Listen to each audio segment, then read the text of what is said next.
Good morning students, how are you? I hope you all are fine. बच्चों, हमने अपने last class में atomic mass हमने जाना था कि कैसे जो एटॉमिक मास होता है और उसके क्या यूनिट होती है, उन सभी चीज़ों के बारे में हमने डिस्कस करा था। एंड जैसे कि आपके स्क्रीन पर आपको एक टेबल भी दिख रही होगी। In this table there are some elements and their atomic mass. कुछ एलिमेंट्स है और उनके एटॉमिक मास जो है वो उनके सामने रिटर्न है। जैसे कि मैं बात करूँ हाइड्रोजन की, तो हाइड्रोजन का एटॉमिक मास होता है 1U।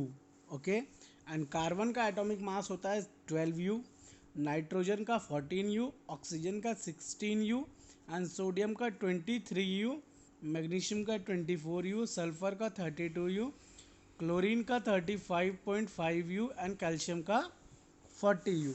ओके, तो ये क्या है बच्चों, इनके मास है। ओके, एटॉमिक मास लगभग आप देखेंगे जब आपने पीरियोडिक टेबल देखा होगा। मैं थोड़ा सा स्क्रीन स्लाइड्स जो है ऊपर कर देता हूँ, वो मैं आपको बता देता हूँ कैसे हम मास को जो है डिफाइन करते हैं, कैसे हम उसके यूनिट निकालते हैं। मैंने आपको लास्ट क्लास में भी बताया था। जैसे कि यहाँ पर एटॉमिक मास यूनिट के बारे में मैंने लिख रखा है, तो आप इसको भी देखकर समझ सकते हैं कि कैसे हम एटॉमिक मास की जो यूनिट है उसे हम फाइंड करते हैं। तो मैं आपको बता रहा था जो पीरियोडिक टेबल होते हैं।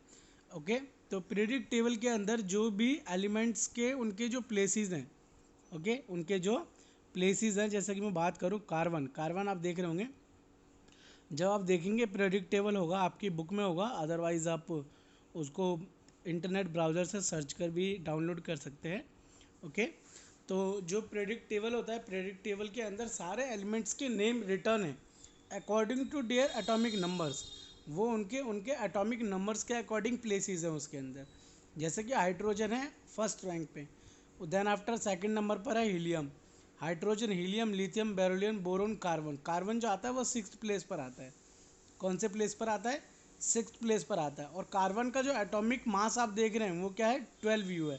इट मीन्स कि जितने भी एलिमेंट्स आप देखेंगे उनके जो एटॉमिक नंबर है, एटॉमिक नंबर को जब हम ट्वाइस कर दें, डबल कर दें, तो वो उनका लगभग एटॉमिक मास हो जाता है। ओके, बट ये चीज़ सारे सब में अप्लाई नहीं होती है, किसी किसी में ये चीज़ अप्लाई नहीं होती है। ओके, तो उसके बारे में जिनमें अप्लाई नहीं होती है उनके बारे में हम अभी स्टडी करते हैं। जैसे कि हाउ डज एटम्स एग्जिस्ट। आज का जो हमारा पहला टॉपिक है वो है हाउ डू एटम्स एग्जिस्ट।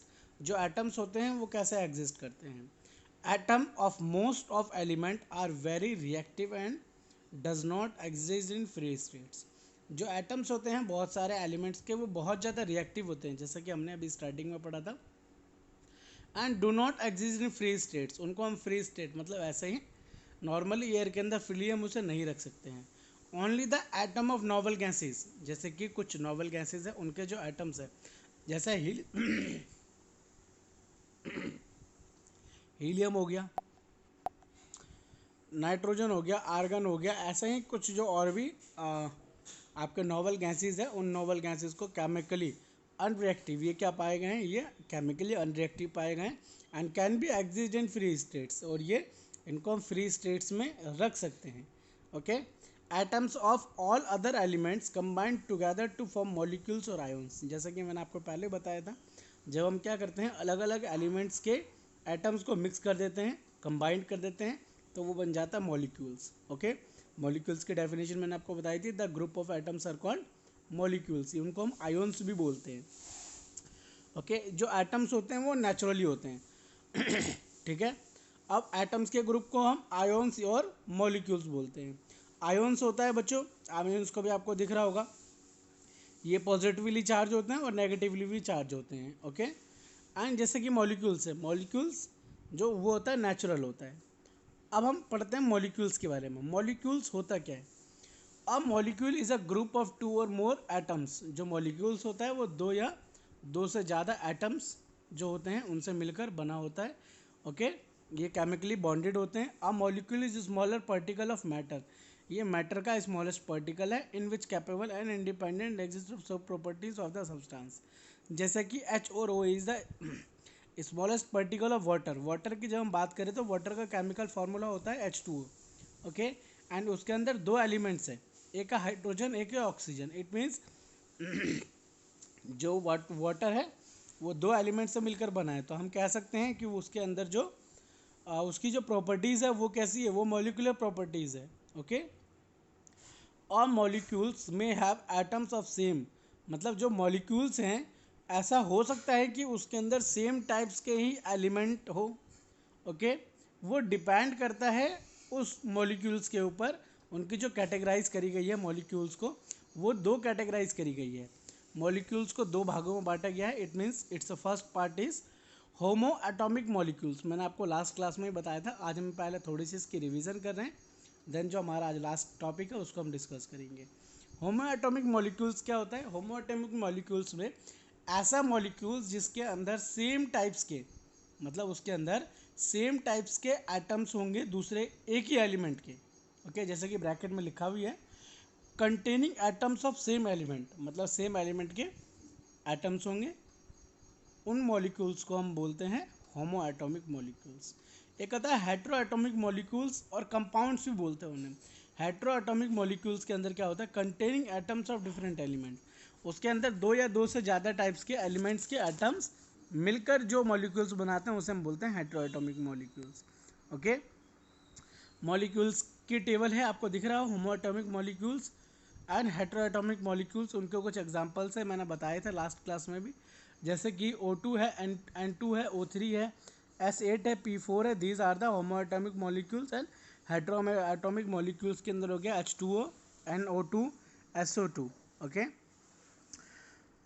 अगला आता है एटॉमिसिटी। एटॉमिसिटी क्या होता है? The number of atom present in one molecules of an element is called its atomicity. Okay, मतलब द नंबर ऑफ एटम्स, जो नंबर ऑफ एटम्स होंगे इन वन मॉलिक्यूल्स, एक मॉलिक्यूल्स में जितने एटम्स होंगे, ओके, किसी भी एलिमेंट के, उनको हम बोलते हैं एटॉमिसिटी। ओके, जैसे कि अब हमारे पास कुछ एलिमेंट्स हैं, उनके नेम है, जैसे आर्गन है AR, हीलियम है He, ऑक्सीजन है O2। जब हम ऑक्सीजन लिखते हैं तो उसको हम लिखते हैं O2। ओके, तो इसके अंदर कितने ऑक्सीजन है, कि ऑक्सीजन के कितने एटम्स है? 2 है। ओके, तो ऐसे ही हाइड्रोजन के अंदर देखेंगे, फास्फोरस के अंदर देखेंगे, सल्फर के अंदर देखेंगे, ऑर्गन के अंदर देखेंगे। ओके, तो जो बच्चों जिनके अंदर एक एक एटम्स होते हैं उनको हम बोलते हैं mono atomic. Okay, mono atomic में जैसे आर्गन हो गया, हीलियम हो गया। ओके, इनके अंदर एक एक ही एटॉमिक, इनके अंदर एटम्स हैं, तो that's why we are saying this atomic, mono atomic. Okay, argon भी मोनो एटॉमिक है, हीलियम भी मोनो एटॉमिक है। ऑक्सीजन की बात करें तो यह है di atomic. Okay, di atomic में 2 एटम्स होंगे। ऐसा ही हाइड्रोजन है डीओ एटॉमिक। टेरा एटॉमिक होता है जिसमें 4 होते हैं। ओके, पॉली एटॉमिक होता है जिसमें 8 होते हैं। ट्री एटॉमिक होता है जिसमें 3 होते हैं। क्या होते हैं? 3 इनके एटम्स होते हैं। क्लियर है? तो ये इनके नेम है ना। केमिकल फार्मूला की हम बात करते हैं। केमिकल फार्मूला क्या होता है? केमिकल फार्मूला और कैरेक्टर्स की जो chemical formula, molecular mass, formula unit. Okay, and इनके जो रूल्स हैं, हम केमिकल फार्मूला कैसे लिखते हैं, इन सभी को बच्चों हम डिस्कस करेंगे अपने नेक्स्ट क्लास में। आप इन सभी को पढ़ के रखिएगा। Okay, that is in your book also. तो हम अगले क्लास में केमिकल फार्मूला बनाना सीखेंगे और केमिकल फार्मूला के क्या क्या कैरेक्टरिस्टिक्स होते हैं वो पढ़ेंगे। Okay, understood? Thank you for watching this video.